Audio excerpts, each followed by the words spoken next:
What's up, guys? It's me, the AO Elite Double X, here to bring you part 2 of my top 100 matches of 2015. And then we kicked it off really good. Last time we ended was Hiroshi Tanahashi versus AJ Styles from the New Beginning in Osaka.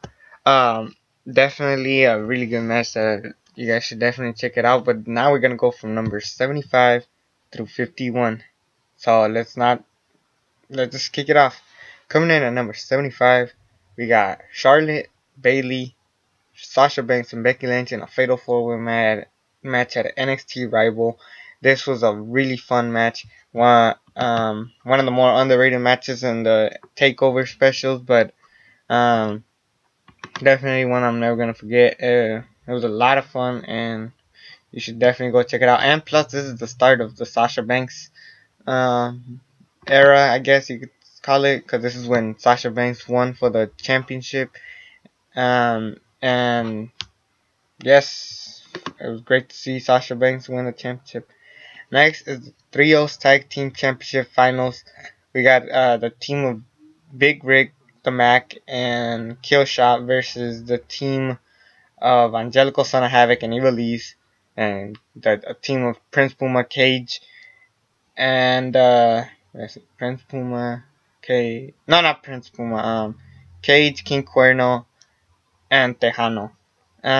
Basically all of these guys fought in a tournament. Whoever gets the Trios Tag Team Championship, it was an elimination style. Son of Havoc and Ivelisse won until the Crew came in and they got an extra shot, but it was no disqualification. And then Angelico jumped from like the top and basically just put his body on the line, and it was an incredibly good match.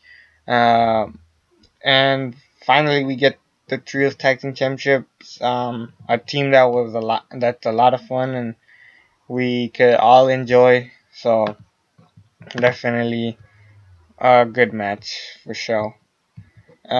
Coming in at number 73 from WrestleMania, Randy Orton versus Seth Rollins.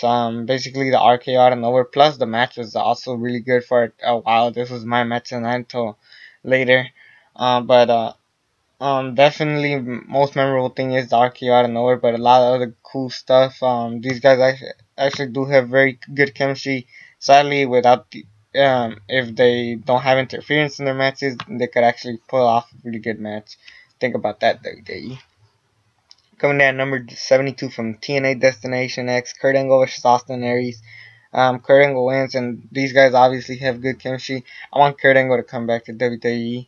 I feel like he doesn't have much to do in TNA anymore, so definitely Kurt Angle going we want you in WWE soon. Coming in at number 71 from NXT July 15. Sasha Banks versus Charlotte. This is the last time we see these two women compete against each other, and it was a good one.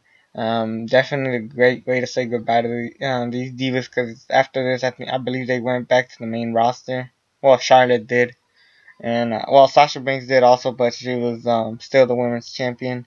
Definitely a great match. And then the hugging at the end was great. So I love this match. Definitely a memorable one nonetheless. Then we get from number 70 from WWE Payback. The only Tyson Kidd match in here, but it's him teaming up with Cesaro against New Day at Payback. 2 out of 3 falls. This is the best we've seen these two teams. We had a great match at Extreme Rules. We're gonna have an even better one with 2 out of 3 falls, and it delivered. A lot of people even like to say this is the match of the night for them, but it wasn't for me yet. But definitely one of my favorite matches, and the ending was kind of racist, but it was still good. So yeah, another one of my favorite matches of this year.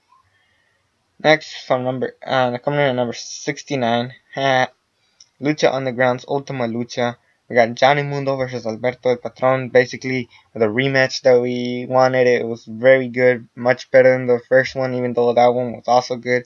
Melina interferes and causes Alberto El Patron the win, and then Alberto El Patron throws Johnny Mundo through a table. Very good storytelling and very good match. Definitely one worth checking out. Plus, it kicked off part 2 of Ultima Lucha, so definitely a good match. Coming in at number 68, Apollo Crews versus Tyler Breeze from NXT TakeOver Respect. I thought this match was a little overrated, but then you watch it again, it's actually very good. Even though without a storytelling, these guys were kind of thrown in at the last minute, but these guys pulled it off and had a great match. I love these two guys in the ring. Can't wait for more rematches when Apollo Crews returns, shows up in the main roster. If they fuck up Apollo Crews, I'm almost done with WWE. It's impossible to fuck up this guy. And they do down. That's all I gotta say. Shame WWE. Coming in at number 67, Lashley versus Kurt Angle at TNA Impact March 20th. I thought this match was gonna suck. It was actually really good. Lashley wins obviously, but the fact that they're pushing Lashley and he beat Kurt Angle, one of the biggest stars ever, shows you that Lashley was something worth checking out on TNA. So another good match. Coming in at number 66, minus the ending, I love this match.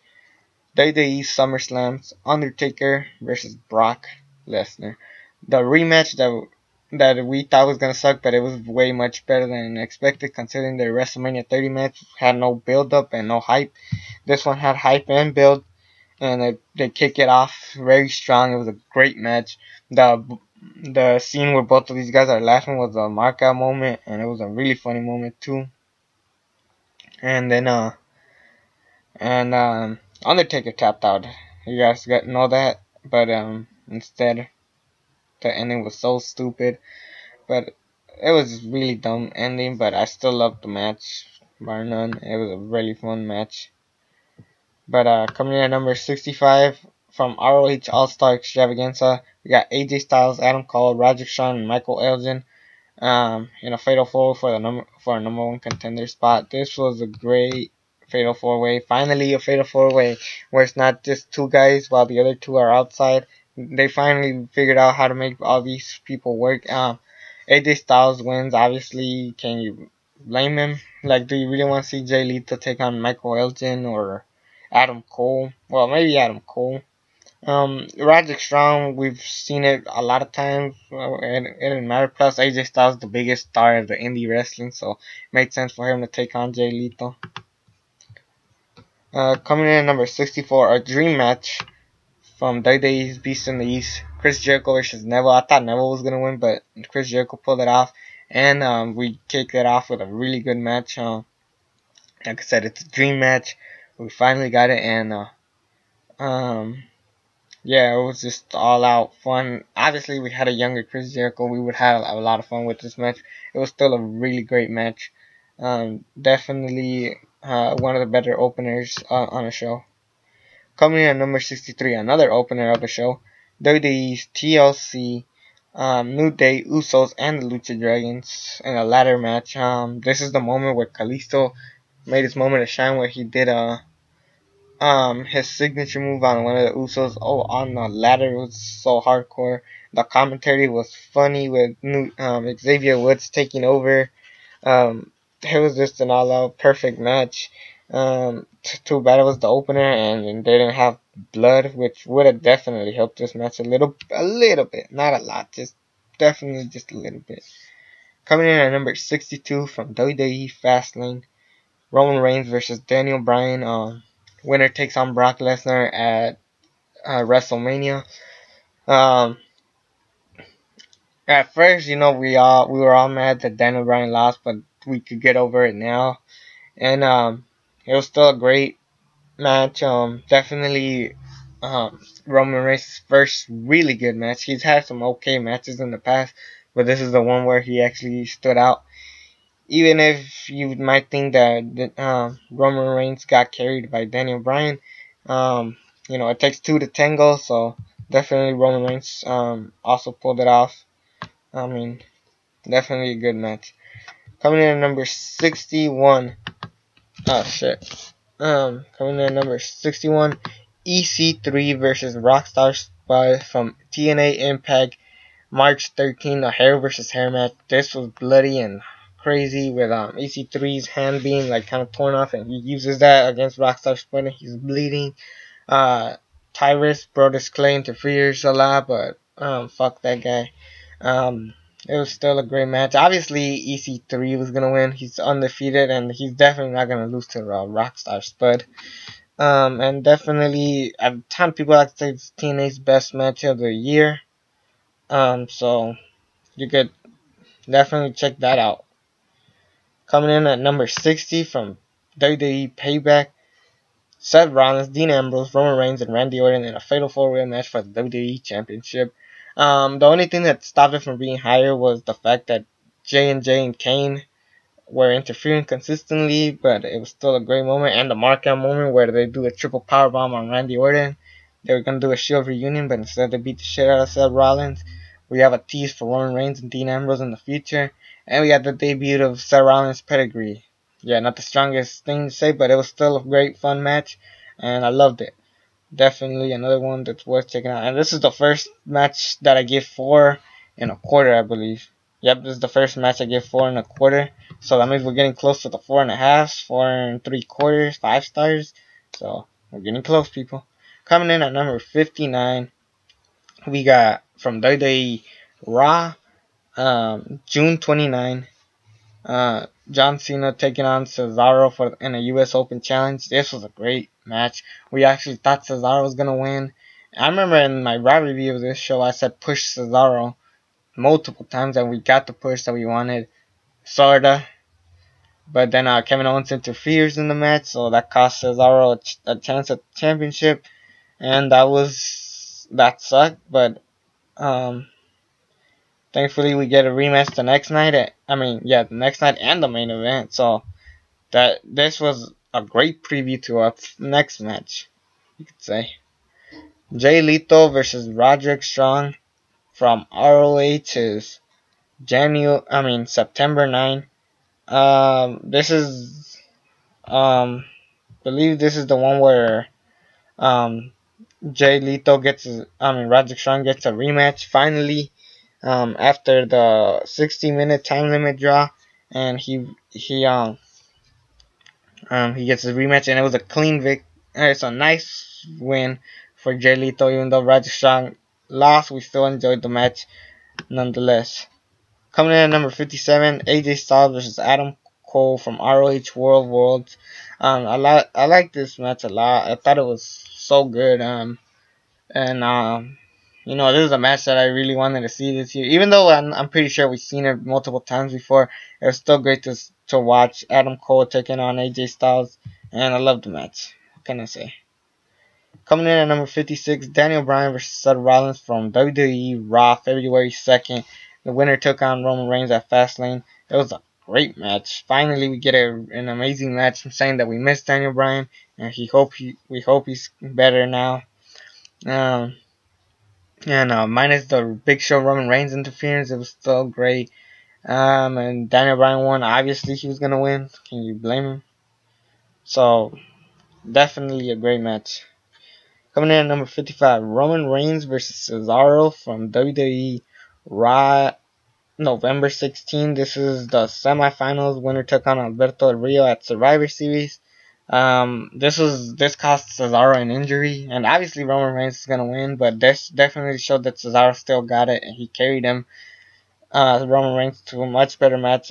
Give Roman Reigns a good opponent, and he could definitely get a good match. He's improving a lot. I'm not gonna say he didn't, because he is. So, Cesaro, definitely, thanks for bringing us a good match, and we love you, man. Keep it up, bro. Hope you come back soon.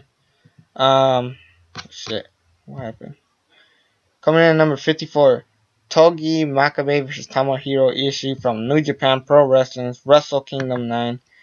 Everybody knows Wrestle Kingdom 9 was one of the greatest shows of all time, and they had multiple great matches. This is no different. Tomohiro Ishii, I love this guy. Hopefully he becomes the IWGP World Champion soon. because he deserves it. Hell, give this guy the championship. Um, because he carried this match to a really good one. Tomohiro Ishii just almost stole the night if it wasn't for the double main event. And yeah, definitely check this guy out. Coming in at number 53, Hirooki Goto versus Shinsuke Nakamura. I was bummed out that Shinsuke Nakamura didn't win. It's New Japan Pro Wrestling's Dominion 7.5. Obviously, Shinsuke Nakamura is the guy that stood out to me a lot once I got to know Wrestle Kingdom 9. New Japan Pro Wrestling. And honestly, this is Daniel Bryan's dream match. I can't wait if we do get that match. It's gonna be awesome. And Shinsuke Nakamura kicked it off, and he lost. Even though Hirooki Goto also brought in his game, obviously he had to bring a good match to the show. So definitely a classic, you could say, for Dominion. Coming in at number 52, Kazuchika Okada versus Roderick from ROH Field of Honor. You guys might remember I was gone. I was at Belmont Park when this match happened, but definitely this is a show stealer.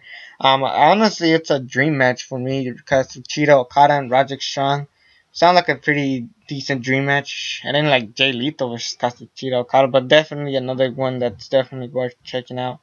Honestly, this is my only favorite match out in the show, and the main event was also not that bad with Jay Lethal and the Red Dragons and Shinsuke Nakamura. Yeah, but definitely I like this match a lot too.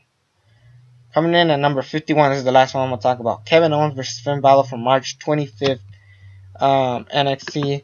The first match these two guys have, basically Finn Balor saying that I'm going to leave the demon because I believe I could beat Kevin Owens on my own. He didn't, but damn, we got a good match. And this is a great way to kick off WrestleMania season, baby. Woo!